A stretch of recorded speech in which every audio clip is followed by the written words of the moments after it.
자, 지금부터 보실 내용은 중국 어선에서 발생한 인도네시아 선원들의 끔찍한 죽음과 인권 침해 실태입니다. 이 사안을 MBC가 보도하게 된 건 이 배가 부산항으로 입항한 사이 선원들이 한국 정부 그리고 MBC에 도움을 요청했기 때문입니다. 처음에는 그들이 제공한 영상과 증거를 눈으로 보고도 믿을 수 없었고 그 실태를 파악하기도 전에 중국 배는 공해상으로 나갔습니다. 즉각 국제적인 공조 수사가 필요해 보입니다. 고은상 기자의 단독 보도입니다. 지난 3월 30일 서태평양 해상. 한 중국어선 갑판 위에 붉은 천으로 감싼 관 하나가 놓였습니다. 입관된 사람은 인도네시아 선원인 24살 아리 씨. 1년 넘게 중국 어선에서 조업하다가 배 위에서 숨졌습니다. 관 주변에 둘러선 중국인 선원들은 불 붙인 향을 흔들고 술을 뿌리는 것으로 간이 장례를 치릅니다. 그리고는 관을 들어 그대로 바다에 던져버립니다. 깊이를 알 수 없는 바닷속으로 아리 씨가 수장된 겁니다.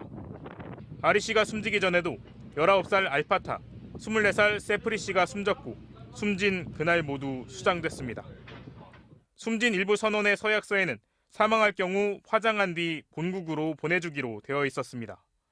동료들은 시신이 바다에 버려지리라고는 상상하지 못했습니다. Enggak, Ibu. Dikremasi di tempat terdekat.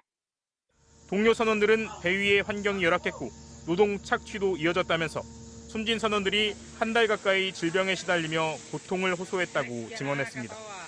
Awalnya kram, terus dia tahu-tahu kakinya bengkak dan dari kaki itu langsung nyerang ke badan. Dia nyerang ke badan langsung sesak dia, Bu.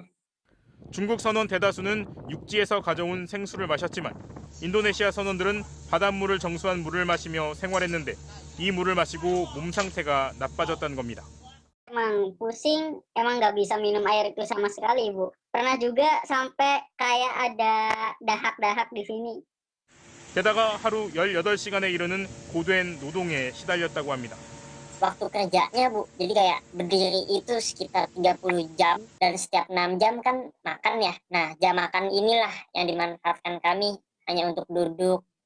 하지만 이들은 노예 같은 환경 속에서 벗어날 수 없었습니다.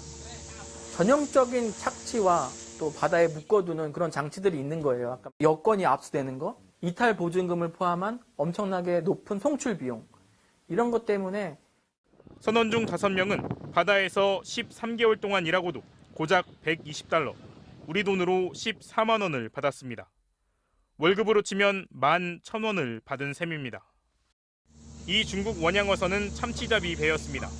하지만 수시로 긴 막대를 이용해 상어를 잡아 올렸고 샥스핀, 그러니까 상어 지느러미만 도려내 따로 보관했습니다. 보통 하루에 20마리 이상의 상어를 포획했다고 했거든요. 상어 지느러미 16상자를 봤다고 했거든요. 한 상자가 45kg이. 그러면 대략 800kg. 명백한 불법 조업을 들킬까봐 사망자가 생겨도 육지로 돌아가지 않고 조업을 계속했을 것으로 환경단체는 보고 있습니다. 배 안에 너무나 많은 상어 지느러미가 있다 보니까 검색을 받았을 경우에 엄청나게 큰 제재를 받기 때문에 그게 무서워서 안 들어간 걸로.